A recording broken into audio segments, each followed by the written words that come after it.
The rage on the Red Sea brought us the rematch between former champion Anthony Joshua and current champion Alexander Usyk.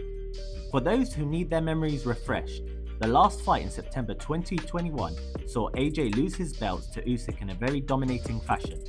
The clause included a rematch, and once issues revolving Usyk's deployment in Ukraine, the rage on the Red Sea was made. AJ came into this fight with a new coach and a whole different game plan, but the task remained the same. Would AJ's rejuvenated plan have a different outcome, or would Usyk's record prove he was a reckoning force? To make things even more interesting, Tyson Fury relinquished his Ring Magazine belt, which was put on the line with the rest of the belts. But hey, let's get into the fight breakdown.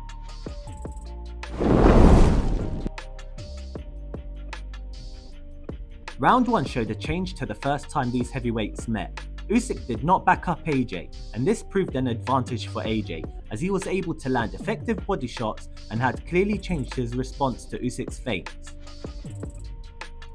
Round 2 and 3 was a continuation of round 1, but the adaptation of AJ proved beneficial, as the display of bent legs allowed Joshua to throw jabs and further pursue the body shots.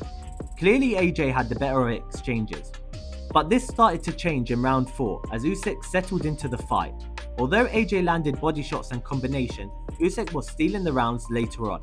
In a fight that showed high-level heavyweight boxing, Usyk was very clever in sacrificing the right hand by throwing it in order to land the left. Round 5 showed a low body shot by Joshua, which temporarily hurt Usyk.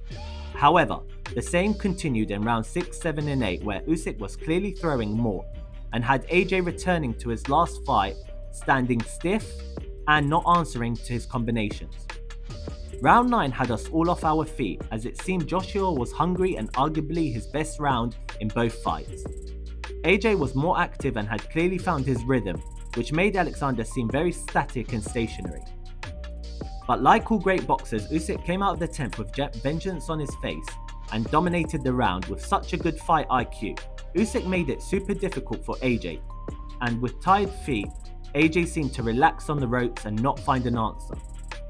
This fight was going to be decided in the last 2 rounds, and oh it did, but unfortunately not in the Britain's favour, as Usyk continued his impressive revival in the late rounds, where AJ's body shots were less effective and had no response to the drive of the champ.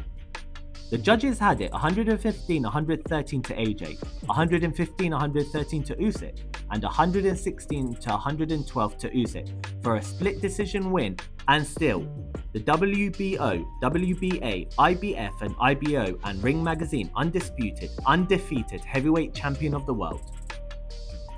Post-fight is where things got a bit strange, with the likes of Joshua going off script and promotion in congratulating Usyk and telling fans about the level it takes to be good in this sport.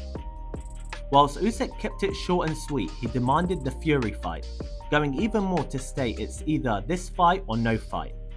Having very little time before he has to relinquish his other belt, Tyson Fury took to social media to criticise both fighters' performances and stated that he's in action as long as the pay is good, and that it was an easy fight. Although that is the most logical and ideal fight to make, the question of what's next for Joshua is a difficult one. Does he go on to take a couple of easy fights and then later take on a unified heavyweight champ? Whether that be the British super flyweight between him and Fury, or a trilogy between Usyk, which I really don't see going his way? There's a lot of ifs and buts, and with the likes of Wilder, White and many other heavyweights, this division has never looked better. Another crucial thing is the age of the current 2 champions and the circumstances of Usyk's home country. Do we see the belts being relinquished before any fighter can take them? I guess we'll have to wait and see. All in all, a great night for boxing, and if you enjoyed it as much as I did, make sure you give us a like and subscribe to keep up to date with our latest videos.